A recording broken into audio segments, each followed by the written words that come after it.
আপুনি যদি এতিয়ালৈকে চৰকাৰী টয়লেটৰ বাবে অনলাইন আবেদন কৰা নাই তেন্তে আপোনাৰ বাবে আহিছে সুখবৰ। এতিয়া আপুনি ঘৰতে বহি আপোনাৰ মোবাইল ফোনৰ জৰিয়তে আপুনি চৰকাৰী টয়লেটৰ বাবে আবেদন কৰিব পাৰিব। সো বন্ধু-বান্ধৱীসকল আপুনি কেনেকৈ চৰকাৰী টয়লেটৰ বাবে আবেদন কৰিব পাৰিব অনলাইন আজিৰ এইটো ভিডিঅ'ত মই আপোনাক ষ্টেপ বাই ষ্টেপ সম্পূৰ্ণ প্ৰচেছখিনি দেখুৱাই দিম আৰু জনাই দিম। আপুনি অলপ স্কিপ নকৰাকৈ ভিডিঅ'টো সম্পূৰ্ণ চাব। প্ৰথম ভিডিঅ'ৰ ডেছক্ৰিপশ্যনত এটা লিংক দিছো, সেই লিংকত ক্লিক কৰি আপুনি ডাইৰেক্ট এইটো পেজলৈ আহিব পাৰিব। অহাৰ পাছত আপোনাৰ সন্মুখত এনেকুৱাকৈ ইণ্টাৰফেচ আহিব। এতিয়া প্ৰথমতে আপুনি চাব পাৰিব ইয়াত দি আছে ত্ৰিলাইন, ইয়াত আপুনি ক্লিক কৰিব। তাৰ পাছত দি আছে চিটিজেন কৰ্নাৰ, ইয়াত আপুনি ক্লিক কৰিব। তাৰ পাছত দি আছে এপ্লিকেশ্যন ফৰ্ম ফৰ IHL, ইয়াত আপুনি ক্লিক কৰিব। এতিয়া প্ৰথমতে আপোনাৰ হাতত থাকিব লাগিব আইডি পাছৱৰ্ড, ইয়াৰ বাবে আপুনি চাব পাৰিব ইয়াত দি আছে চিটিজেন ৰেজিষ্ট্ৰেশ্যন, ইয়াত আপুনি ক্লিক কৰিব। প্ৰথম দি আছে মোবাইল এজ লগইন আইডি, ইয়াত আপোনাৰ মোবাইল নম্বৰটো এণ্টাৰ কৰিব। পাছত আপুনি গেট অটিপিত ক্লিক কৰিব। তাৰ পাছত আপোনাৰ মোবাইল ফোনত এটা অটিপি আহিব, সেইটো ইয়াত এণ্টাৰ কৰি আপুনি ইয়াত চাব পাৰিব লগইন দি আছে, আপুনি লগইনত ক্লিক কৰিব। তাৰ পাছত আপোনাৰ মোবাইল নম্বৰটো ৰেজিষ্টাৰ সাকসেসফুল হৈ যাব। এতিয়া প্ৰথমতে আপুনি যেটো মোবাইল নম্বৰ দিছিল সেইটো ইয়াত এণ্টাৰ কৰিব। পাছত আপুনি গেট অটিপিত ক্লিক কৰিব। তাৰ পাছত আপোনাৰ মোবাইল ফোনত অটিপি আহিব, সেইটো ইয়াত এণ্টাৰ কৰিব। ইয়াৰ পাছত এই সিকিউৰিটি কোডটো ইয়াত এণ্টাৰ কৰিব। পাছত দি আছে সাইন ইন, আপুনি সাইন ইনত ক্লিক কৰিব।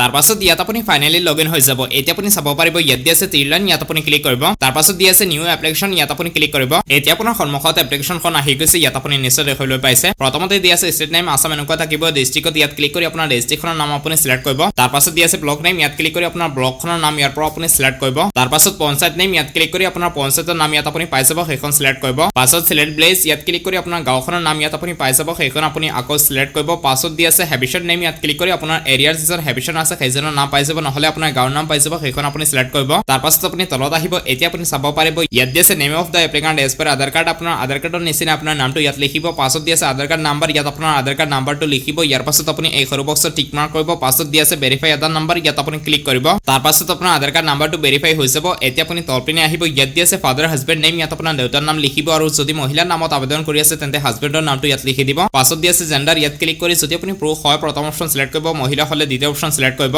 তাৰ পাছত দি আছে কেটেগৰী, ইয়াত ক্লিক কৰি আপোনাৰ কেটেগৰী যোনটো হয় সেইটো সিলেক্ট কৰিব। ইয়াত APL আৰু BPL আছে, আপোনাৰ যি হয় সেইটো আপুনি সিলেক্ট কৰিব। তাৰ পাছত দি আছে সাব কেটেগৰী, ইয়াত আপুনি ক্লিক কৰিব। ক্লিক কৰাৰ পাছত আপোনাৰ কমিউনিটি কোনটো হয় সেইটো সিলেক্ট কৰিব। জেনাৰেল, SC আৰু ST দি আছে, ইয়াৰ পৰা আপোনাৰ যি হয় সেইটো আপুনি সিলেক্ট কৰিব। তাৰ পাছত দি আছে আধাৰ কাৰ্ড, ইয়াত আপোনাৰ আধাৰ কাৰ্ড নাম্বাৰটো ভেৰিফাই হৈ অটোমেটিকলি আহি যাব। আপুনি ওপৰত যেতিয়া আপোনাৰ আধাৰ কাৰ্ড নাম্বাৰটো ভেৰিফাই কৰিব তাৰ পাছত আপোনাৰ গোটেইখিনি ইনফৰমেশ্যন ইয়াত অটোমেটিকলি আহি যাব, আপোনাক একো কৰিব নালাগে। তাৰ পাছত ইয়াত আপোনাৰ মোবাইল নম্বৰটো লিখিব, ইমেইল আইডিটো ইয়াত লিখি দিব। পাছত দি আছে এড্ৰেছ, ইয়াত আপোনাৰ কমপ্লিট ঠিকনাখিনি লিখিব আৰু সেইখিনি আপোনাৰ আধাৰ কাৰ্ডত থাকিব লাগিব। তাৰ পাছত আপুনি তলত আহিব। এতিয়া দি আছে section C bank account details, এতিয়া আপোনাৰ বেংক একাউণ্টৰ সম্পূৰ্ণ ডিটেইলছসমূহ আপুনি দিব লাগিব। প্ৰথমতে দি আছে IFSC কোড, ইয়াত আপোনাৰ IFSC কোডটো লিখিব। IFSC কোডটো লিখাৰ পাছত ইয়াত অটোমেটিকলি এইকেইটা বক্স ফিল হৈ আহি যাব, আপোনাক একো কৰিব নালাগে। তাৰ পাছত আপুনি তলত আহিব, ইয়াত দি আছে একাউণ্ট নম্বৰ, ইয়াত আপোনাৰ একাউণ্ট নম্বৰটো লিখিব। আকৌ আপোনাৰ একাউণ্ট নম্বৰটো তলৰ বক্সত লিখিব। পাছত দি আছে স্কেনেড ফাৰ্ষ্ট পেজ অফ পাছবুক, আপোনাৰ বেংক একাউণ্টৰ যিখন পাছবুক আছে সেই পাছবুকখনৰ প্ৰথম পৃষ্ঠা আপুনি ফটো মাৰি আপলোড কৰিব লাগিব। আপুনি চাব পাৰিব ইয়াত দি আছে only PDF, JPEG, JPG, PNG আৰু LR দি আছে। এইকেইটা ফৰ্মেটৰ মাজত আপুনি মাত্ৰ 200 KB সাইজত আপুনি আপোনাৰ বেংক একাউণ্টৰ পাছবুকখনৰ প্ৰথম পৃষ্ঠা আপুনি ফটো মাৰি ইয়াত সোঁফালত ক্লিক কৰি আপুনি আপোনাৰ মোবাইল ফোনৰ পৰা সেইখন আপলোড কৰিব। তাৰ পাছত দি আছে এপ্লাই, আপুনি এপ্লাইত ক্লিক কৰিব। এপ্লাইত ক্লিক কৰাৰ পাছত আপোনাক এটা ৰেজিষ্ট্ৰেশ্যন নাম্বাৰ দিয়া হ'ব, সেইটো আপুনি কপি নোট কৰি ৰাখি ল'ব আৰু আপোনাৰ অনলাইন কামখিনি শেষ হৈ যাব, আপোনাৰ ফৰ্মখন ফাইনেল সাবমিট হৈ যাব।